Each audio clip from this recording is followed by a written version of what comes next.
मेरे प्यारे कृष्ण भक्तों को मेरा प्यार भरा राधे राधे। आज हम श्रीमद् भागवत के 10वें स्कंद उत्तरार्ध के 73वें अध्याय में प्रवेश करेंगे, जिसमें जरासंध के जेल से छूटे हुए राजाओं की विदाई और भगवान का इंद्रप्रस्थ लौटने का वर्णन किया गया है। श्री सुखदेव जी कहते हैं, परीक्षित, जरासंध ने अनायास ही 20,800 राजाओं को जीतकर पहाड़ों की घाटी में एक किले के भीतर कैद कर रखा था।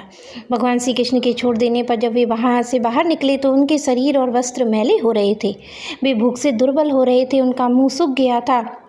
जेल में बंद रहने के कारण उनके शरीर का एक एक अंग ढीला पड़ गया था। वहाँ से निकलते ही उन नरपतियों ने देखा कि सामने भगवान श्री कृष्ण खड़े हैं। वर्षाकालीन मेघ के समान उनका श्यामला सलोना शरीर है, उस पर पीले रंग का रेशमी वस्त्र फहरा रहा है। वृक्ष स्थल पर सुनहरी रेखा, उसी वत्स का चिन्ह और कमल के भीतरी भाग के समान कोमल रत्नारे नेत्र हैं। गले में कौस्तुंभक मणि जगमगा रही है और मनमाला लटक रही है। भगवान श्री कृष्ण को देखकर उन राजाओं की ऐसी स्थिति हो गई मानो वे नेत्रों से उन्हें पी रहे हों, जीभ से चाट रहे हों, नासिका से सूंघ रहे हों और बाहों से उनका लिंगन कर रहे हों। उनके सारे पाप तो भगवान के दर्शन से ही धुल चुके थे। उन्होंने भगवान श्री कृष्ण के चरणों में अपना सिर रखकर प्रणाम किया और भगवान श्री कृष्ण के दर्शन से उन राजाओं को इतना अधिक आनंद हुआ कि वे कैद रहने के क्लेश से बिल्कुल जाता रहा। वे हाथ जोड़कर विनम्र वाणी से भगवान श्री कृष्ण की स्तुति करने लगे। राजाओं ने कहा, शरणागतों के सारे दुख भय हर लेने वाले देवेश्वर सच्चिदानंद स्वरूप अविनाशी श्री कृष्ण, हम आपको नमस्कार करते हैं। आपने जरासंध के कारागार से तो हमें छुड़ा दिया, अब इस समय जन्म मृत्यु घोर संसार चक्र से भी हमें छुड़ा दीजिए, क्योंकि हम संसार में दुख का और कटु अनुभव करके उससे उब गए हैं। आपकी शरण में आए हैं प्रभु, आप हमारी रक्षा कीजिए। मधुसूदन, आप हमारे स्वामी हैं, हम मगध राज्य जरासंध का कोई दोष नहीं देखते हैं। भगवान, ये तो आपका बहुत ही बड़ा अनुग्रह है कि हम राजा कहलाने वाले वो लोग राज्य लक्ष्मी के चुत्ते कर दिए गए हैं, क्योंकि जो राजा अपने राज्य ऐश्वर्य मद से उन्मत्त हो जाता है उसको सच्चे सुख की कल्याण की प्राप्ति कभी नहीं हो सकती है। वह आपकी माया से मोहित होकर अनित्य संपत्तियों का ही अचल मान बैठता है। जो मूर्ख लोग मृग तृष्णा के जल को ही जलाशय मान लेते हैं, वैसे ही इंद्रिय लोलुप अज्ञानी पुरुष भी इस परिवर्तन माया से सत्य वस्तु मान लेते हैं। भगवान, पहले हम लोग धन संपत्ति के नशे में चूर होकर अंधे हो रहे थे। इस पृथ्वी को जीत लेने के लिए एक दूसरे की होड़ करते थे और अपनी ही प्रजा का नाश करते रहते थे।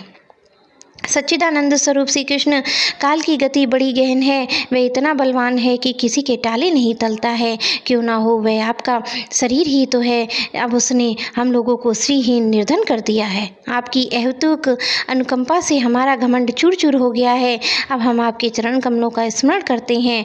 विभो, ये शरीर दिनों दिन क्षीण होता जा रहा है। रोगों की तो ये जन्मभूमि ही है। अब हमें इस शरीर से भोगे जाने वाले राज्य की अभिलाषा नहीं है, क्योंकि हम समझ गए हैं कि ये मृग तृष्णा जल के समान सर्वथा मिथ्या है। यही नहीं कि हमारे कर्म के फल स्वर्गवादी लोगों को भी जो मरने के बाद मिलते हैं इच्छा नहीं है, क्योंकि हम जानते हैं कि वे निरासार हैं, केवल सुनने में ही आकर्षक जान पड़ते हैं।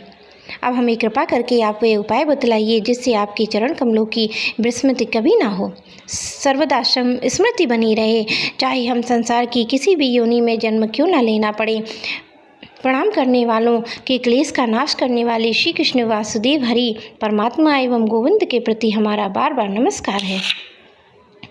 श्री सुखदेव जी कहते हैं, परीक्षित, कारागार से मुक्त राजाओं ने जब इस प्रकार करुणावात्सल्य भगवान श्री कृष्ण की स्तुति की, तब शरणागत रक्षक प्रभु ने बड़ी मधुर वाणी से कहा।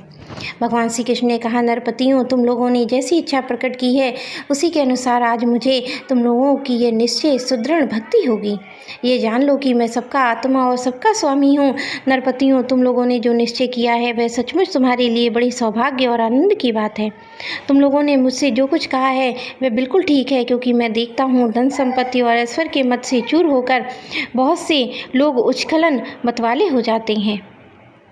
ये नहुस, वैन, रावण, नरकासुर आदि अनेक देवता, दैत्य, नरपति श्रीमद के कारण अपने स्थान के पद से च्युत हो गए हैं।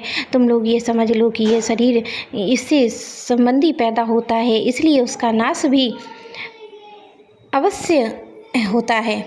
अतः उनमें आसक्ति मत करो।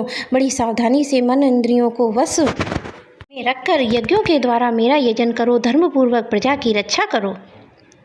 देह और देह संबंधियों को किसी प्रकार की आसक्ति न रखकर उदासीन रहो।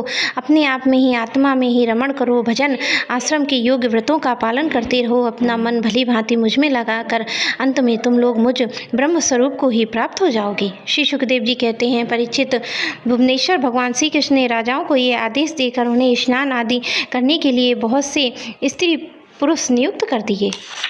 परीक्षित, जरासंध के पुत्र सहदेव ने उनको राजोचित वस्त्र, आभूषण, वनमाला, चंदन आदि दिलवाकर उनका खूब सम्मान करवाया। जब वे स्नान करके वस्त्र आभूषण से सुसज्जित हो चुके, तब भगवान ने उन्हें उत्तम उत्तम पदार्थों का भोजन करवाया। पान आदि विविध प्रकार से राजोचित भोग दिलवाए। भगवान श्री कृष्ण ने इस प्रकार उन बंदी राजाओं को भी सम्मानित किया। अब वे समस्त क्लेशों से छुटकारा पाकर कानों में झिलमिलाते हुए सुंदर सुंदर कुंडल पहनकर ऐसे शोभायमान हुए जैसे वर्षा ऋतु में अंत हो जाने पर तारे।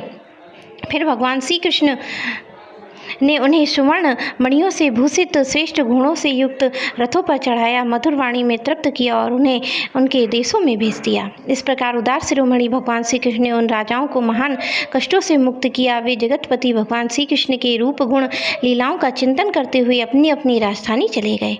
वहाँ जाकर उन लोगों ने अपनी अपनी प्रजा से परम पुरुष भगवान श्री कृष्ण की अद्भुत कृपा और लीला कह सुनाई। फिर वे बड़ी सावधानी से भगवान की आज्ञा अनुसार अपना जीवन व्यतीत करने लगे। परीक्षित, इस प्रकार भगवान श्री कृष्ण भीमसेन के द्वारा जरासंध का वध करवाकर भीमसेन और अर्जुन के साथ जरासंध नंदन सहदेव से सम्मानित होकर इंद्रप्रस्थ के लिए चले। उन विजयी वीरों ने इंद्रप्रस्थ के पास पहुंचकर अपने अपने शंख बजाए, जिससे उनके इष्ट मित्रों को सुख और शत्रुओं को बड़ा दुख हुआ। इंद्रप्रस्थ निवासियों का मन उस शंख ध्वनि को सुनकर खिल उठा। उन्होंने समझ लिया कि जरासंध मर गया है। अब राजा युधिष्ठिर का राजसूय यज्ञ कराने का संकल्प इस प्रकार पूरा हो गया। भीमसेन, अर्जुन और भगवान श्री कृष्ण ने राजा युधिष्ठिर की वंदना की और सब कृत्य कह सुनाया जो उन्हें जरासंध के वध के लिए करना पड़ा था। धर्मराज युधिष्ठिर ने भगवान श्री कृष्ण के इस परम अनुग्रह की बात सुनकर प्रेम से भर गई। उनके नेत्रों में आनंद के आंसुओं की बूंदें टपकने लगी। वे उनसे कुछ भी कह न सके। मेरे प्यारे कृष्ण भक्तों को मेरा प्यार भरा राधे राधे।